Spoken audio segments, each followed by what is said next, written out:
What year is it? It was brand new. No. What year is it? 1995, remember? You got some ID? Over the years, we have seen a lot of different book adaptations, especially for high-profile movies. In fact, our last episode was on Jurassic Park, which was adapted from a 1990 Michael Crichton novel. At this point, if a book is successful and popular, some studio will inevitably option the rights and assign a screenwriter to adapting it. One of the biggest questions, though, is how faithful do audiences expect a movie to be to the book?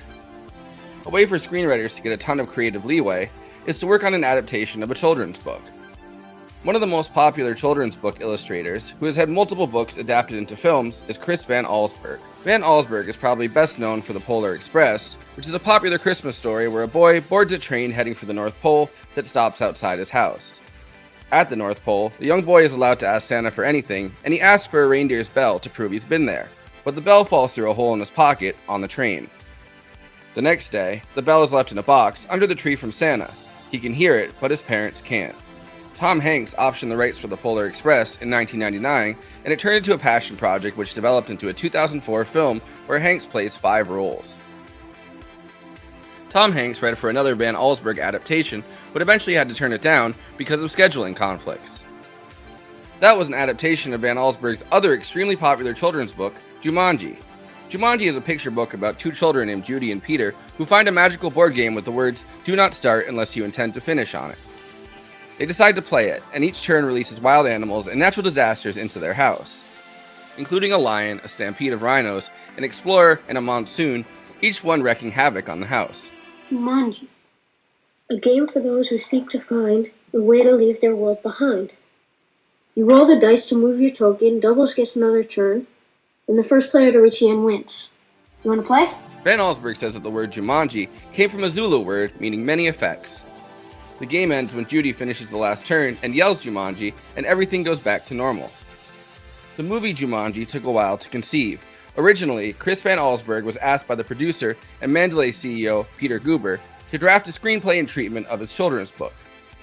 Peter Guber brought in Joe Johnston, who directed Honey, I Shrunk the Kids, and would go on to direct Jurassic Park 3, the first one not directed by Spielberg, and Captain America, the First Avenger, as well as a trio of writers, including Armageddon writer Jonathan Hensleigh, Greg Taylor, and Jim Strain. After Tom Hanks backed out, TriStar Pictures agreed to finance it as long as Robin Williams could be convinced to star. Get out of there! Ah, ah, ah, ah! Ooh, ooh, ooh, ooh, ooh, ooh. Monkeys! Monkeys! Although Joe Johnston had reservations about Robin Williams, who constantly improvised and rarely stuck to scripts, the writing team said about drafting a screenplay Robin Williams would agree to stick to. In the jungle you must wait until the dice read 5 or 8. Robin Williams played Alan Parrish, a kid who gets stuck in the Jumanji game in 1969 after his classmate Sarah abandons the game after being chased out by bats. 26 years later, Judy and Peter move into the abandoned house, where everyone assumes Alan Parrish was murdered after his disappearance. Judy is played by a very young Kirsten Dunst, who had just broken out as the child star of Interview with the Vampire. What have you done? What you told me to do! Leave a corpse here to rot? I wanted her! I wanted to meet her! Alan Parrish's parents were heartbroken by his disappearance. His esteemed but emotionally unavailable father, played by Jonathan Hyde, accused of murdering him, and they died after giving up everything to find him. These huge, lasting consequences of each role, not just the 12 Monkeys-style chaos, but on everything, are a common theme in Jumanji. The kids and the adult Alan Parrish track down the adult Sarah, played by Bonnie Hunt, and they must complete the game to get everything back to normal. Many of the effects of Jumanji, the lions, the monkeys, huge spiders, and monsoon, are taken directly from the children's book.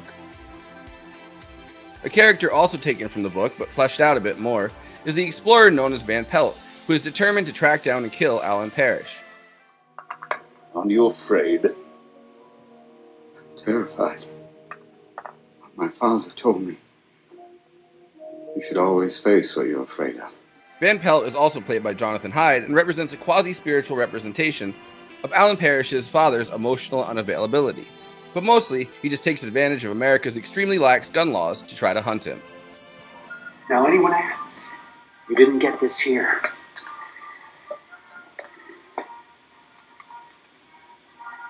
You're not a postal worker, are you? The 4 players are assisted and sometimes hindered by Carl Bentley, the one cop who might not be ACAB, and who is hilariously played by David Alan Grier.